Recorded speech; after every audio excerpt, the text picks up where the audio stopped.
अस्सलाम वालेकुम नाज़रीन, मैं हूं आपका मेज़बान अख्तर शाहीन रिंद और आप देख रहे हैं metro matters metro one news पर।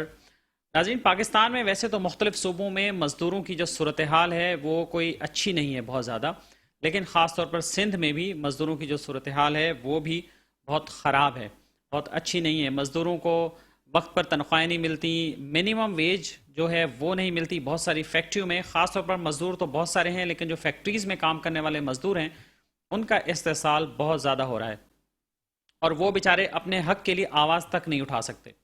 कराची की एक मारूफ कंपनी डेनम क्लॉथिंग कंपनी में गुज़िश्ता चंद रोज़ पहले 4,000 के करीब मुलाजमीन को अचानक से नौकरियों से बरतरफ कर दिया गया। उसकी कोई उन्हें वजह नहीं बताई गई। जब ये मुलाजमीन जमा हुए फैक्ट्री पर और वहाँ उन्होंने जो मैनेजमेंट थी उनसे जब बात की तो बहुत सारे जो मज़दूर हैं उनको धमकाया गया और इसकी कई एक वीडियोस भी हमारे पास आ चुकी हैं जो हम थोड़ी देर में आपको सुनाएंगे कि वो किस तरह की धमकियां दे रहे हैं मैनेजमेंट के लोग और इसकी क्या नौबत आई। हमें टेलीफोन लाइन पर ज्वाइन किया है एक मुतासरा वर्कर ने जो डेनम क्लॉथिंग कंपनी की वर्कर हैं, मोहतरमा सीमी मुस्तफ़ा साहिबा। अस्सलाम वालेकुम सीमी साहिबा। वालेकुम अस्सलाम। सीमी साहिबा, ज़रा बताएंगी कि आप कब से इस कंपनी में मुलाजिम थी और ये कब निकाला गया आप समेत दीगर लोगों को? तकरीबन मैं 9 साल से जो है इस कंपनी में काम कर रही हूँ। तो ये 25 तारीख को हम एज अ ड्यूटी कंपनी गए हैं और 26 तारीख को उन्होंने कंपनी में हमारा गेट बंद कर दिया और सारे मजदूरों को बस ये बोला कि आप अपना हिसाब लें, जो आपकी तनख्वाह बनती है वो लें, और कंपनी बंद हो गई। अगर आप हिसाब नहीं लेंगे तो 30 तारीख को आपको कोई हिसाब नहीं दिया जाएगा। अच्छा, तो वैसे कंपनी की पॉलिसी क्या है? जब आप लोगों को भर्ती किया गया था आपको कोई लेटर मिला था? जी, हमें कोई लेटर दिखाते नहीं है, बस साइन करवाते हैं। अच्छा, साइन किस चीज़ पे होता है? थोड़ा सा बताएं कि क्या प्रैक्टिस होती है फैक्ट्री में, जैसे आप जाते हैं तो कैसे हाजिरी लगती है आप लोगों की? हमारी एक कार्ड होता है, हमारा कंपनी कार्ड, जिसपे हमारी आने की डेट, जिस तारीख को हम कंपनी में एंटर हुए वो तारीख, दिन और साल लिखा हुआ होता है। और जो है ना हाजिरी वगैरह लगती है हमारी, जिससे हमारा रिकॉर्ड बनता है कि हम कितने साल से इस कंपनी में एज अ एम्प्लॉय काम कर रहे हैं। अच्छा, तो ये बताइए कि आप समेत कितने लोगों को निकाला गया? मुझ समेत 4,000 वर्करों को निकाला है, जो तकरीबन 17 साल से, कोई 15 साल से, कोई 12 साल से इस कंपनी में काम कर रहे हैं। तो आप लोगों की हैसियत क्या थी कंपनी में? क्या आप लोग मुस्तकिल मुलाजिम थे वहाँ पे या क्या कहलाते थे? जी, हम लोग मुस्तकिल मुलाजिम थे, एज अ सैलरी बेस थे। कुछ ऑपरेटर हैं, हेल्पर हैं, सुपरवाइजर हैं, इंचार्ज हैं। अच्छा, आप खुद क्या करती थी? क्या काम होता था आपका? मैं वहाँ पे ऑपरेटर हूँ, यहाँ पे मशीन चलाती हूँ। अच्छा, तो ये बताइए कि आप मुस्तकिल मुलाजिम से के क्या मुराद है आपकी? आपको क्या सहूलियात मिलती थी वहाँ फैक्ट्री में, कंपनी में क्या सहूलियात होती थी आप लोगों के लिए? कंपनी में जो सहूलत है, को हमें लेबर कानून के मुताबिक मिलना चाहिए, ऐसा कुछ भी नहीं है। शुरू स्टार्टिंग में तो यहाँ पे ग्रेजुएटी वगैरह भी नहीं थी, ना बोनस ना ग्रेजुएटी। जब मजदूर अपने हक के लिए उठते हैं तो उनको बाहर कर दिया जाता है। आस्ते आस्ते ग्रेजुएटी भी ऑन कर दी, लेकिन अपनी मर्जी से, किसी को 3 साल की, किसी को 5 साल की, जबकि कानून के मुताबिक हमें 1 साल की ग्रेजुएटी बनती है। लेकिन ये लोग हमें 3 साल की एक ग्रेजुएटी, 5 साल की एक ग्रेजुएटी अपने हिसाब से देते हैं। अच्छा, तो ये बताइए कि आप लोग EOBI से रजिस्टर्ड हैं सारे मुलाजिम? जी, हमें रजिस्टर अभी तक इन लोगों ने किया नहीं है किसी ने। जो वर्कर बोलते हैं या खड़े होते हैं उनको कर देते हैं, बाकी वैसे किसी को किया नहीं है अभी तक इन्होंने।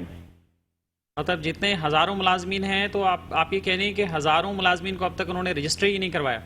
जी, रजिस्टर नहीं कराया। जगह हम ईबो का ऑफिस जाते हैं तो वो कहते हैं आपकी कंपनी वाले हमें बोलेंगे तो हम आपको करेंगे, हमने आपकी कंपनी को लेटर दे दिया है, वो आपको लेटर दें, आपको वो लोग कार्ड देंगे, हम आपको कार्ड नहीं दे सकते। अच्छा, तो ये कंपनी के बारे में थोड़ा सा आप बता सकती हैं कि कंपनी के किस यूनिट की आप बात कर रही हैं? पता चला हमें कि इसके काफ़ी सारे यूनिट्स हैं और यह कंपनी में क्या क्या चीज़ें बनती हैं? ये DC डेनिम क्लॉथिंग 4 है, गोदाम चुरंगी पे। यहाँ पे मुख्तलिफ ब्रांड्स जो हैं उनकी पैंट्स बनती हैं, जैसे ये H&M ब्रांड्स हैं, है। मुल्की ब्रांड्स होते हैं या गैर मुल्की ब्रांड्स होते हैं? गैर मुल्की ब्रांड्स, जैसे H&M है, बहुत बड़ा ब्रांड है ये। अभी भी इस कंपनी में काम हो रहा है इसका। इसकी और भी शाखें हैं डेनिम के अलावा, मेगा और क्या कहते हैं, आगा के नाम से। और DC1 के नाम से, वहां पे भी ये ब्रांड अभी बन रहे हैं। अच्छा, तो ये बताइए कि कितने यूनिट हैं और आप लोग किस यूनिट में काम करते थे? वो यूनिट कहाँ पे? यहाँ इनके तकरीबन 14-15 यूनिट हैं, लेकिन हम DC4 में काम करते हैं। इनके यूनिट 4 में काम करते हैं। ये गोदाम चुरंगी पे है, इंडस एरिया कोरंगी गोदाम चुरंगी। अच्छा, तो इनका सारा माल जो है, सामान सारा एक्सपोर्ट होता है या यहाँ यहाँ भी बिकता है मार्केट में? एक्सपोर्ट ही होता है ज्यादातर। इनका जो है ना ब्रांडेड कंपनी है, ब्रांडेड बायर जो होते हैं ना बाहर के होते हैं ज्यादातर। इनका जो माल है ना बाहर का होता है। इसमें मशहूर ब्रांड है, मैंगो है, H&M है, पूल एंड बेयर है, जारा है, प्राम मार्क है। हम्म। अच्छा, तो ये बताइए कि ये इतने सालों से आप लोग काम कर रहे हैं वहाँ पर, तो लेबर इंस्पेक्टर, कोई लेबर डिपार्टमेंट की तरफ से कभी कोई अफसर आया, कोई इंस्पेक्टर आया, कभी आपसे किसी ने पूछा कि आपको क्या सहूलत मिल रही है, क्या नहीं मिल रही? ऐसा तो कोई भी नहीं आता, क्योंकि यहाँ पे कोई यूनियन ही नहीं बनी हुई, लेबर यूनियन ही नहीं बनी हुई कि लेबर की जो है हकूक या लेबर के मसले मसाइल सुने। ऐसा कुछ भी नहीं है यहाँ पर। सिर्फ अंधा कानून लगाया हुआ इन लोगों ने कंपनी में अपना। अच्छा, तो क्यों लेबर क्यों नहीं बनी यूनियन? आप भी इतने सालों से थी, तो किसी ने कोई कोशिश नहीं की वहाँ पे? कोशिश कोशिश जो करता है उसको बाहर कर दिया जाता है। अच्छा, मतलब उन्हें पहले पता चल जाता था कि ये लोग यूनियन बनाने जा रहे हैं? हाँ, जैसे कोई लेबर अगर अपने मसले के लिए खड़े होते हैं, 4 बंदे 5 बंदे अगर खड़े होते हैं, तो वो लोग उनको किसी भी तरह से हरासा करके, परेशान करके या धमकियां देके बाहर कर देते हैं। अच्छा, तो आपकी फैमिली में कितने लोग हैं और गुजर बसर कैसे होता है? घर में कितने लोग काम करते हैं आपके? मेरी फैमिली में तो मैं और मेरे हस्बैंड हैं, और इसके अलावा मैं तो मैरिड हूँ। मेरे 2 भाई हैं और मेरी कजन भी है, वो भी काम कर रही है। अब इसी कंपनी से हमारा गुजर बसर चल रहा था, क्योंकि हम लोगों के हैं रेंट के मकान। अच्छा। अब इन्होंने ईद के मौके पे हम लोगों को बाहर निकाला है, और सिर्फ सैलरी और जो है ना ग्रेजुएटी भी पूरी नहीं दी। और जिन लोगों ने आवाज उठाई उनकी ग्रेजुएटी और सैलरी भी रोक ली इन लोगों ने। अगर लेबर कवानीन के मुताबिक देखा जाए तो हमें इनको 3 सैलरी एक्स्ट्रा देनी चाहिए। अच्छा, इन्होंने अपने कुछ लोग ये कह रहे थे एक वीडियो क्लिप में कि इन लोगों ने अपने नोटिस बोर्ड पे भी लगाया हुआ है कि अगर हम आपको निकालेंगे तो 3 महीने की सैलरी देंगे आपको। ये बात सही है? नहीं, ऐसा कुछ भी नहीं लगाया इन्होंने नोटिस बोर्ड पे। दरअसल इन्होंने हमें कोई नोटिस नहीं दिया, ना कोई इन्फॉर्म करा कि हम कंपनी बंद कर रहे हैं। हम 25 तारीख को काम किया है हम लोगों ने, और 26 तारीख को उन्होंने कंपनी बंद कर दी। कोई नोटिस नहीं लगाया। कंपनी बंद करने के बाद, हिसाब करने के बाद लोगों का, फिर इन्होंने पेज गई नोटिस लगाया, जिसपे इन्होंने लिखा है इस नोटिस को 1 माह का पेज गई नोटिस समझा जाए कि कंपनी में काम नहीं है, हम कंपनी बंद कर रहे हैं और नहीं भी बंद कर सकते हैं। अच्छा, तो ये बताइए कि आप लोगों को फारिग करने के बाद क्या वाकई कंपनी में काम रुक गया है या आपकी जगह कुछ और लोगों को भर्ती करने का है इरादा इनका? नहीं, लोगों ने काम रोका तो नहीं है। अब इन्होंने ठेकेदारी निजाम जो है ना वो करा हुआ है, कॉन्ट्रैक्ट सिस्टम। अच्छा, तो आप लोग क्या ठेकेदारी निजाम में थे या आप लोग डायरेक्ट कंपनी के मुलाजिम थे? डायरेक्ट कंपनी के मुलाजिम थे। तो आपके ख्याल में आपको निकाला क्यों? इसी वजह से निकाला? दरअसल अभी जो है ना ठेकेदारी निजाम लाना चाह रहे हैं ये लोग, ताकि ठेकेदारी निजाम में इन लोगों को बहुत से फायदे हैं। बोनस नहीं देना पड़ेगा, ग्रेजुएटी नहीं देना पड़ेगी, ईबो कार्ड के लिए जो है वो इन लोगों को नहीं करना पड़ेगा। इसलिए ज्यादातर ठेकेदारी निजाम लाना चाह रहे हैं ये। अच्छा, जो और ये सरासर मजदूरों के खिलाफ है ये। अच्छा, और ये बताइए कि तनख्वाह कितनी है वहाँ पे? मिनिमम वेज जो गवर्नमेंट की है, अब जैसे अप्रूव्ड जो नई वेजेस हैं, मिनिमम वेजेस 25,000 रुपये महाना हो गया है, तो वहाँ तनख्वाहें वगैरह कितनी मिलती हैं वहाँ मुलाजमिन को? 20,000 सैलरी इनकी, ओवर टाइम वगैरह कुछ भी नहीं है। उसमें भी हद से ज्यादा कटौती करते हैं ये लोग। 1500, 2,000, 2,500 काटते हैं इन लोगों के। अच्छा, 20,000 रुपये सैलरी होती जी। है। और कितने घंटे काम लेते हैं? 8 घंटे।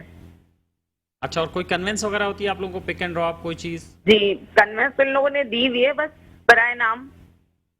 अच्छा, तो ये ईद का मौका है, ईद सर पर है, तो क्या परेशानी लाक होगी? ज़ाहिर है, आप क्या कहना चाहती हैं इस वाले से? हम तो यही कहना चाहते हैं, जिस तरह इन लोगों ने कंपनी बंद करी है, जो अभी बंद नहीं हुई है, जितने भी 4,000 मजदूर हैं उनको वापस रखा जाए या अपने दूसरे यूनिट में उनका ट्रांसफर कर दिया जाए। इन लोगों ने एक तो हमें कंपनी से निकाला है, और दूसरी गारमेंट्स कंपनी जितनी भी है इंडस एरिया में, उधर 4,000 मजदूरों को ब्लैक लिस्ट कर दिया है, ताकि उनको कहीं भी काम नहीं मिले। अभी कुछ लेडीज और जेंट्स जो हैं दूसरी कंपनी में जा रहे हैं, अप्लाई कर रहे हैं, लेकिन उनको नहीं रखा जा रहा सिर्फ DC4 की वजह से कि आप लोग डेनम से आए इसलिए आप लोगों को नहीं रखेंगे, आप लोगों को ब्लैक लिस्ट कर दिया गया है। अच्छा, ये मालकान ने आपस में गठजोड़ कर लिया, उन्होंने बताया ये बात आपको? जी जी, दरअसल जाहिर है गठजोड़ करा है जब भी तो पता पड़ रहा है। अब वर्कर इतने परेशान हो रहे हैं कि चलो एक कंपनी बंद हो गई, हम दूसरी कंपनी जाएंगे और वहां पे काम कर लेंगे, लेकिन उन्होंने ऐसा कर दिया है कि वहां पे गेट पे बोल दिया गया है मालकान ने कि डेनम के लोगों को अंदर नहीं आने देना आप।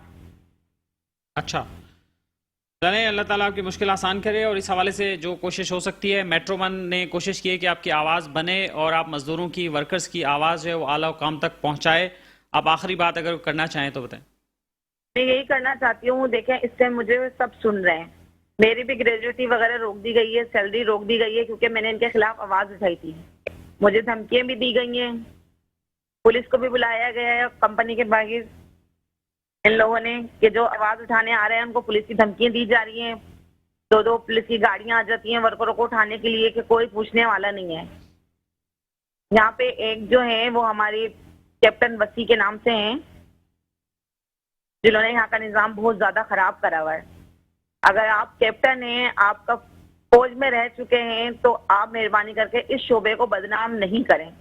हमारी फौज इतनी अच्छी है कि हम लाखों सलाम करते हैं, उनके नाम पे हम लोगों को परेशान नहीं करें। सही, बिल्कुल सही। बहुत शुक्रिया आपका। सीमी मुस्तफ़ा साहबा आप हमारे साथ मौजूद रही हैं और अपने मसाइल बता रही थी और एक्चुअल रीजंस भी बता रही थी कि क्यों उन्हें मुलाजमत से बरतरफ किया गया। और नाज़रीन, आपको हम दिखाते हैं एक वीडियो क्लिप। और उससे पहले आपको बता दूं कि अगर आप लाइव कॉल करना चाहते हैं, अगर आप मुतासरा मजदूर हैं और बात करना चाहते हैं, मैं अंदाज़ा कर सकता हूं कि बहुत सारे मजदूर बेचारे बात करना चाहते होंगे लेकिन इस वजह से वो बात नहीं कर पाएंगे, क्योंकि जैसे मिस सीमी बता रही थी कि उन्हें ब्लैकलिस्ट कर दिया या दूसरी कंपनियां उन पर अपने दरवाजे बंद कर देंगी कि उन्होंने एहतजाज क्यों किया। हालांकि उन्होंने अपने हक के लिए एहतजाज किया, उस पर भी उन्हें जो है वो दीगर कंपनियों के मालकान सज़ा देने के लिए तैयार हैं कि वो उनको सज़ा दे दी जाए ताकि आइंदा कभी कोई मजदूर, कभी कोई वर्कर अपने हक की आवाज़ बुलंद ना कर सके। और इसी हवाले से एक वीडियो क्लिप हमारे पास मौजूद है, वो हम आपको वीडियो क्लिप दिखाते हैं। आप देखिए कि उस वीडियो क्लिप में कैसे कंपनी का एक नुमाइंदा मजदूरों को किस तरह से धमकियां दे रहा है, धमका रहा है और उन्हें ये कह रहा है कि आपकी मर्जी है, आप एहतजाज करेंगे तो आप ही का नुकसान है, इसमें हमारा तो कुछ नहीं है। हम अभी आपको दिखाते हैं वीडियो क्लिप। अरेंज किया, कहाँ से अरेंज किया? 15 दिन तक वो पहले कहता था कि मैं कोशिश कर मिलूंगा, मैं मिल नहीं बंद करूँ, ठीक है, लेकिन मजबूरी है कि मजबूरी को समझे आप। कोई बंदा जहाँ से बने हो, आप लोगों से मेरी दरखास्त है कि कंपनी के साथ कॉपरेट करें। आपका जो रेफरल है हर चीज आपको देंगे, किसी वर्कर को पैसे दिए बगैर हम बाहर नहीं करेंगे, पैसे आपके हाथों में रखेंगे, उसके बाद आपसे कहेंगे कि साहब आप जाए। लेकिन आप लोग इस बात को समझो, ये जो कुछ कर रहे हो आप लोग खुद डालोगे, आप लोग खुद डालोगे ना सोशल मीडिया पे। अब कंपनी किसी चीज से नहीं रोकेगी आप, लेकिन क्या होगा, अपना नुकसान करो, यहाँ से आप लोगों का नुकसान हो जाएगा। आप जाओगे कोई कंपनी नहीं रखेगी, बोले कि ये वही लोग हैं जो टैनम क्लोजिंग में हंगामा करके आए हैं। यकीन करो हम आपके साथ खड़े हैं, आपको समझा रहा हूँ, ये काम अपने साथ गुम नहीं करें, आप लोगों का घर बार संसार। जी नाज़रीन, आपने सुना इस वीडियो क्लिप में जो साहब हैं वो कंपनी के एक मैनेजमेंट के साहब हैं, उनका अभी नाम वगैरह हमें पता नहीं चल सका, लेकिन ये कि मजदूरों ने बताया कि वो मैनेजमेंट की तरफ से उनसे बात कर रहे थे और वो किस तरह से मजदूरों को धमका रहे हैं और कह रहे हैं कि आप जो करना चाहें कर लें, इसमें आप ही का नुकसान है, कंपनी को तो कोई फ़र्क नहीं पड़ेगा। इस हवाले से हम बात करते हैं, हमें टेलीफोन लाइन पर ज्वाइन किया है मोहतरमा जहरा खान ने, और जहरा खान से हम बात करते हैं। जहरा खान है general secretary home based women workers federation की और सिंध मिनिमम वेज बोर्ड की मेंबर हैं। अस्सलाम वालेकुम जहरा खान साहबा। वालेकुम सलाम। जहरा साहबा, ये बताइए कि आपने ये कुरंगी वाले वाक़े पर डेनम क्लॉथिंग कंपनी के इशू पर जो उन्होंने 4000 मुलाजमीन को निकाला है, मुजाहरा भी किया था आपने कराची प्रेस क्लब पर, तो उसका क्या नतीजा निकला? कंपनी की तरफ से कोई राब्ता किया गया या आपका कोई राब्ता हुआ उनसे? नहीं, कोई राब्ता नहीं हुआ हमारा, लेकिन हमने एक वर्कर्स की जो ग्रीवेंसेस है वो लेबर डिपार्टमेंट में हमने जमा कराई थी, जिस पे लेबर डिपार्टमेंट ने कॉल किया था मैनेजमेंट को, लेकिन मैनेजमेंट जो है का कोई रिप्रेजेंटेटिव नहीं था उस मीटिंग के अंदर। तो अब जो है वो कल एक मीटिंग है हमारी, तो अब कल देखना है कि लेबर डिपार्टमेंट के अंदर मैनेजमेंट आती है या नहीं आती है।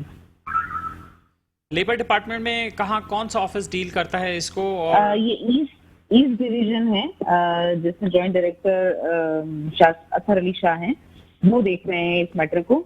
और उन्होंने जो है वो लेटर इशू जरूर किया होगा, और उन्होंने फैक्ट्री को भी मेरे ख्याल से लेटर लिखा होगा कि जो एकदम से जो अटेम्प्ट है, जो कि गैर कानूनी तालाबंदी है और गैर कानूनी इकदाम है, एक ही दिन में मजदूरों को जो है वो 4000 मजदूरों को उन्होंने जो है फारिग कर दिया बगैर किसी वजह के, बगैर किसी नोटिस के। तो ये इलीगल एक्शन के खिलाफ जो है वो वर्कर्स ने प्रोटेस्ट किया था, उन वर्कर्स के साथ है। और ये है कि अब देखिए कल क्या होता है कि कल लेबर डिपार्टमेंट में अगर वो नहीं आते हैं तो फिर हम आगे का लाए अमल तय करेंगे। फिर आपके ख्याल में किन लेबर कवानीन की खिलाफ वर्जी हो रही है इस वाले केस में? और लेबर कवानीन के मुताबिक क्या तरीकाकार होता है कि अगर किसी मुलाजिम को फारिग करना हो तो उसका क्या प्रोसीजर है? देखिए, लेबर कवानीन तो सारे के सारे है कि जो फॉलो नहीं हो रहे। ये डेनिम क्लोथिंग फैक्ट्री और इस तरह की बहुत सारी फैक्ट्रीज हैं जो लांदी कोरेंजी जोन के अंदर है, वो चंद पाकिस्तान की बड़ी फैक्ट्रियों में शुमार होती है। और ये इनके बहुत सारे यूनिट है, सिर्फ एक यूनिट नहीं है, इनके अलावा भी बहुत सारे यूनिट है कि जिनमें काम हो रहे हैं। और यहाँ पर इंटरनेशनल ब्रांड्स का काम हो रहा है। तो इंटरनेशनल ब्रांड में ये है कि एक लेबर जो तंजीम है, उनका एक इंटरनेशनल फ्रेमवर्क एग्रीमेंट साइन है कि जिसके तहत आपको जो लेबर कवानीन है उसको सबके ऊपर इम्प्लीमेंट करना है। आपको मिनिमम वेज देना है, वहाँ पे आपको जो है वो वर्कर्स को सोशल सिक्योरिटी और यूबीआई से रजिस्टर्ड करवाना है, आपको वर्कर्स को अपॉइंटमेंट लेटर्स देने हैं, परमानेंट वर्कर्स होने चाहिए, यूनियन का राइट होना चाहिए। तो ये फैक्ट्री ऐसी थी कि उसमें इस तरह की कोई चीज जो है वो मौजूद नहीं थी। और हरेसमेंट खासतौर पे सीमी जो एक वर्कर है वहाँ पे, शायद आपकी बात हुई हो जी, अभी हमने बात की प्रोग्राम में पहले। जी, तो उनके साथ जो पिछले साल भी हुआ, उनको जो मैनेजमेंट के जो वर्कर्स रखे गए थे उनकी तरफ से जो है वो टॉर्चर किया गया उनको, उनके भाई को। और उसके बाद जो है वो कंप्लेन भी जो है वो उसका हल नहीं निकल पाया किसी भी तरीके से, क्योंकि एक हफ्ते के बाद फिर उन्होंने कहा कि भाई आप एफआईआर दर्ज करा ले, और पहले एफआईआर दर्ज कराने से मना करे थे उनको। तो ये सारे लेबर कवानीन और ये सारे के सारे वो जो वर्कर अभी निकाले गए हैं, उनको मतलब 5 साल से ज्यादा का अर्सा हो गया, जिनको हम परमानेंट वर्कर्स कहते हैं। उनकी ग्रेजुएटी, उनकी बाकी सारी चीजें, बोनस है 5% है, बहुत सारी चीजें हैं जो बनती है लेबर कवानीन के अंदर लिखे, लेकिन किसी पे भी इम्प्लीमेंट इस तरीके से नहीं होता। अब देखिए कि 25,000 सैलरी जो है वो इस जून से हमने कर दी है as a minimum wage board. हमने 25,000 जून से कर दी और जून से इम्प्लीमेंट होना है, यानी जून से जुलाई। तो जुलाई में जो पेमेंट होनी थी तो उसी दौरान ईद भी आ रही है, तो वर्कर को एकदम से निकाल लिया कि आपकी सैलरी नहीं बढ़ेगी, सैलरी नहीं मिलेगी उस तरीके से, तो फिर आपको जो है वो ग्रेजुएटी या बाकी जो चीजें आपकी राइट बनता है लॉ के हिसाब से वो नहीं मिलेगा। तो ये सारी चीजें हैं कि जो लेबर लॉ के अंदर मौजूद है, जो बिल्कुल इम्प्लीमेंट इस तरह की और बड़ी फैक्ट्रीज हैं जहाँ पे, बल्कि और बड़ी क्या छोटी फैक्ट्रीज भी यहाँ पर है जहाँ इम्प्लीमेंट लेबर जो लॉज हैं उसकी धज्जियां उड़ाई जा रही हैं। अब तो हमारे पास रेमेडी, जो आपने कहा कि क्या हो सकता है, किस तरीके से हम कंप्लेन कर सकते हैं, तो लेबर डिपार्टमेंट मौजूद है यहाँ पे कि जहाँ जाके आप अपनी शिकायत दर्ज करा सकते हैं। और फिर उसके बाद जो है इंक्वायरी होती है। इंक्वायरी अगर सही तरीके से 3 इंक्वायरी के बाद अगर कहीं पे सेटलमेंट नहीं होती है तो फिर आप कोर्ट जा सकते हो। और आपको कोर्ट का पता है यहाँ पे कि कोर्ट में अगर कोई केस जाता है तो वो तो फिर आप समझ लें कि वर्कर के राइट में तो फिर पता नहीं कितना अर्सा लग जाएगा उसके केस की सुनवाई में या उनके हक में फैसला आने में। तो पूरा सिस्टम ही आप देखिए कि पूरा सिस्टम ही इतना करप्ट हो चुका है कि जिसमें वर्कर्स जो हैं वो बिल्कुल जो रिस्लिंग एंड है उस पे खड़े हैं। मतलब उनके पास सिवाय अपनी जंजीरों के कुछ नहीं है। और जो मालकान है, लेबर डिपार्टमेंट है, और जो बाकी इदारे के लोग हैं, बाकी मिनिस्टर्स हैं, मतलब उनके पास सारे अख्तियारात हैं, वो चाहें तो इस्तेमाल करें, लेकिन जो क्योंकि वर्कर्स का इंटरेस्ट ही नहीं किसी में, किसी को, तो वो इस तरीके से बेचारे जो है रुल रहे होते हैं। हालांकि हम जो डिमांड कर रहे होते हैं वो आइन और कॉन्स्टिट्यूशन, ये जो हमारे लॉज है वो लोग उनमें लिखे गए हैं, हम उससे ज्यादा तो कोई मांग ही नहीं रहे हैं। लेकिन उसके बावजूद जो है वो लोगों को, वर्कर्स को जो है वो मिल नहीं रहा है। और फिर इससे ये है कि आप देखिए कि 4,000 की तादाद कोई कम तादाद नहीं है ये, लेकिन इतने खौफजदा हैं वो वर्कर सारे के सारे। ईद है ऊपर से, तो उन सारे वर्कर्स ने चू चरा किए बगैर जो है वो सेटलमेंट कर लिया है और उन्होंने पैसे से अपने ले लिए हैं अपने। कुछ वर्कर्स हैं जो खड़े हैं, जो लड़ रहे हैं अपने हक के लिए कि आइंदा किसी और फैक्ट्री में इस तरह से ना निकाला जाए। मतलब एक तरीका होता है कि अगर आप बंद कर रहे हैं तो आप लेबर डिपार्टमेंट को जो है वो इन्फॉर्म करते हैं, या अगर निकालना भी होता है तो लॉ में ये मौजूद है कि जो लास्ट आएगा वो पहले जाएगा। अब यहाँ पे ये सारे वर्कर्स जो हैं वो पिछले 5, 7, 8, 10 साल से जो है फैक्ट्रीज में काम कर रहे हैं, लेकिन कोई बेनिफिट उनको उस तरीके से नहीं मिल रहा है। तो इस मुल्क की जो मईशत को चलाते हैं उनके ही बाजू तोड़े जा रहे हैं, उनके ही हुकूक उनको जो है नहीं दिए जा रहे हैं। तो हमारे लिए जो रास्ता बचता है वो एहतजाज का है, अपनी आवाज उठाने का है, इंटरनेशनली, लोकली, और उस तरीके से हम जो कर सकते हैं वो हम अपनी जद्दोजहद को जारी रखेंगे। बहुत शुक्रिया आपका। ज़हरा खान साहबा हमारे साथ मौजूद रही, ट्रेड यूनियन एक्टिविस्ट हैं और ख़वातीन के राइट्स के लिए, वर्किंग वुमेन के लिए काम कर रही हैं। आपने जैसे कि देखा कि इतनी बड़ी फैक्ट्री और एक्सपोर्ट ओरिएंटेड फैक्ट्री, और देखें कि बाहर से जब एक्सपोर्ट कर रहे होते हैं तो गवर्नमेंट से ये फैक्ट्रियाँ क्या मराद नहीं लेती, हर वक्त ही मराद के पीछे भागती रहती हैं, हर वक्त गवर्नमेंट से बोलती रहती हैं हमें ये मराद दे दें, हमें टैक्स में ये छूट दे दें, हमें ये दें, लेकिन उनके यहाँ जो वर्कर्स काम कर रहे हैं उनका क्या हाल है। आप देखें वर्कर्स को मिनिमम वेजेस तक नहीं मिल रही वहाँ पे, जैसे कि ये कंप्लेंट्स आ रही हैं और जो वर्कर्स हैं वो बता रहे हैं। बहुत सारे वर्कर्स फ़ोन कर रहे हैं और हमें व्हाट्सएप पे भी कॉल कर रहे हैं। तो जो मुतासरा लोग देख रहे हैं, मैं आपको बता दूं कि आपको अगर कॉल करनी है तो स्क्रीन पर नंबर जो आपके पास आ रहा है, लैंडलाइन का नंबर है, पीटीसीएल का नंबर है, आप उस पर कॉल कीजिए तो आपकी आवाज़ जो है हम अपने शो में शामिल कर लेंगे। बाकी आप मोबाइल नंबर पे या व्हाट्सएप पे कॉल अगर आप करेंगे तो वो कॉल शो में शामिल नहीं हो सकेगी। आपको जो नंबर दिया जा रहा है आप उस नंबर पे राब्ता करें, जो स्क्रीन पर आपको नंबर नज़र आ रहा है आप उस पर बात कर लें। हमारे साथ टेलीफोन लाइन पर अभी हमें ज्वाइन किया है जनाब नासिर मंसूर साहब ने, जो कि ट्रेड यूनियन रहनुमा हैं। उनसे हम मजीद बात करते हैं। अस्सलाम वालेकुम नासिर साहब। अस्सलाम वालेकुम नासिर मंसूर साहब। वालेकुम सलाम।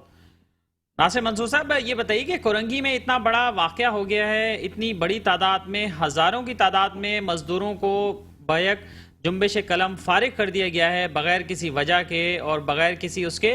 तो ये बताइए कि ये कंपनियां ये क्या कर रही हैं, क्या प्रैक्टिस चल रही है यहाँ मजदूरों के साथ? बस ये है कि आप ये देखिए कि लेबर डिपार्टमेंट जो है बुनियादी तौर पे अपना रोल अदा करने में नाकाम हुआ है, और अगर ये प्रोसेस जारी रहे तो वो कहते हैं ना कि हादसा जो एकदम नहीं होता, और इसके लिए बहुत सारे वाकयात होते रहते हैं, और ये अरसे से ये सिलसिला जारी है। और अभी इन्होंने इसलिए किया है इस फैक्ट्री में कि इनके जहन में ये था कि अगर ये जो है वर्कर्स हैं ये अभी बोनस मांगेंगे, 25,000 रुपया मिनिमम वेज हो गया है, ये 25,000 रुपए के ऊपर जो इनका ओवर टाइम भी बनेगा, इनकी जो ग्रेजुएटी भी 25,000 पे बनेगी, 25,000 पे 6% जो है सोशल सिक्योरिटी को देना पड़ेगा हर महीने पर वर्कर का, और कोई 5% जो है आपको ईओबीआई का देना पड़ेगा। इन सब चीजों से बचने के लिए, हेलो जी जी नासिर साहब, आवाज आ रही है आपकी? हाँ, इन सब चीजों से बचने के लिए इन्होंने ये किया है कि अपने पूरे सिस्टम को कॉन्ट्रैक्ट पे या ठेकेदारी निजाम पे लेके जा रहे हैं। सिंध के लेबर कवानीन के मुताबिक जो है ये गैर कानूनी है। सुप्रीम कोर्ट का फैसला है कि कॉन्ट्रैक्ट लेबर जो है आप परमानेंट काम के लिए आप टेम्परेरी वर्कर नहीं रख सकते, लेकिन लेबर इंस्पेक्शन नहीं हो रही है, और ये कि जो लेबर कवानीन पे अमल दरामद जो है वो मुकम्मल तौर पे सिंध में नाकाम हो गया हुआ है। और ये कि मालिकान और ये फैक्ट्री मालिकान खुसूसन टेक्सटाइल गारमेंट के वर्कर जो है ये अपनी मनमानी कर रहे हैं, और ये बहुत ताकतवर हैं और अपने ताकत का बेइंतहा इस्तेमाल करते हैं। और मसला ये है कि जो 16, 17, 18 या 20,000 रुपया जो वर्कर लेता है वह सोसाइटी का मोस्ट वल्नरेबल कमजोर तरीन हिस्सा है, उसको सोसाइटी के सबसे ताकतवर हिस्से से अपना हक लेने के लिए बात करनी पड़ती है। ये बहुत मुश्किल सूरत हाल है। तो नासिर मंसूर साहब, ये बताइए कि जीएसपी प्लस का स्टेटस भी है इंटरनेशनली, जब ये चीज़ें रिपोर्ट होंगी और जैसे हमारा भी शो हो रहा है, मुख्तलिफ लोग जब इसको रिपोर्ट करेंगे और वहाँ तक ये चीज़ें पहुँचेंगी जाएंगी, तो उसका तो ओवरऑल एक हमारी ओवरऑल इकोनॉमी को भी इसका नुकसान पहुँच सकता है। तो ये कौन लोग हैं ये जो उनको इस बात का भी एहसास नहीं है, तो इसका हल फिर कैसे मुमकिन है? मसला ये है कि जो माइंड सेट है इंडस्ट्रियलिस्टों का, ये सबसे बड़ा इशू है। ये नाक से किसी से आगे जो है बाहर कोई चीज देखते नहीं है।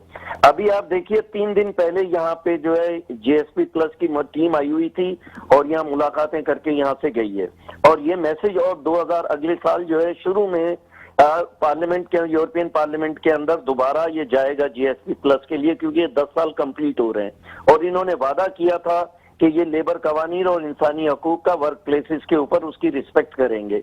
और इसके नतीजे में 9.5% जो ड्यूटी थी पाकिस्तानी प्रोडक्ट्स पर वो तकरीबन जीरो हुई है, जिसके नतीजे में 1 बिलियन यूरो हर साल जो है यूरोपियन मार्केट से हम कमाते हैं। लेकिन ये समझ नहीं पा रहे कि वर्कर्स को मिनिमम वेज देना, वर्कर्स को सोशल सिक्योरिटी देना, वर्कर्स को ईओबीआई देना, ये उनका बुनियादी हक है और पाकिस्तान के कानून के मुताबिक है, ILO के कन्वेंशन के मुताबिक है।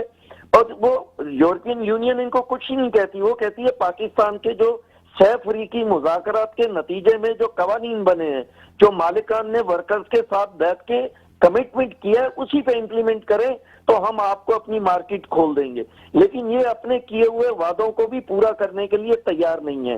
तो ये मैं ये समझता हूँ बुनियादी तौर पे ये पाकिस्तान की मईशत के साथ खेल रहे हैं, पाकिस्तान का नाम बदनाम करना चाहते हैं। इनके ताकत है, इनके पास जो पैसा है, इसके ऊपर कोई फर्क नहीं आ रहा। अगर ये वर्कर्स को मिनिमम वेज देना शुरू कर दे और तमाम मराहत भी दे दें तो इनके प्रॉफिट के ऊपर जीरो भर भी जो है इसके ऊपर फर्क नहीं आएगा। लेकिन इनका माइंडसेट जो है एक फ्यूडल माइंडसेट है। ये वर्कर्स को वर्कर्स नहीं समझते, अपना मुलाजिम समझते हैं। तो ये समझते हैं कि हम रख सकते हैं, हायर एंड फायर के इख्तियारात हमारे पास हैं। इस कॉन्सेप्ट से जब तक ये बाहर नहीं निकलेंगे ये सूरत हाल जारी रहेगी। और मैं एक बात कहना चाहता हूं कि देखिए, आप अगर लोगों को एक जो उनके राइट्स हैं, ह्यूमन राइट्स हैं, अगर इनह्यूमन तरीके से उनको जिंदगी गुजारे पे मजबूर करेंगे तो उनका रिएक्शन भी फिर इनह्यूमन होगा।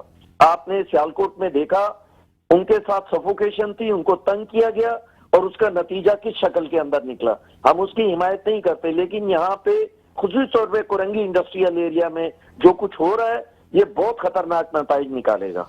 बहुत शुक्रिया आपका नासिर मंसूर साहब, हमारे साथ टेलीफोन लाइन पर मौजूद रहे। और नाज़रीन, मैं आपको बता दूं कि इस हवाले से डेनिम क्लॉथिंग कंपनी के जो हमें सोशल मीडिया पे अकाउंट्स दस्तियाब थे उनको हमने कांटेक्ट करने की कोशिश की, उन्हें हमने टैग भी किया और एम्प्लॉयज़ फेडरेशन ऑफ पाकिस्तान से भी मैंने खुद रब्ता किया तो वो खुद हैरान थे। वो कह रहे थे कि इस नाम की कंपनी के मालिकान तो हमारे साथ हैं ही नहीं और हम इनको जानते भी नहीं है कि ये कौन लोग हैं।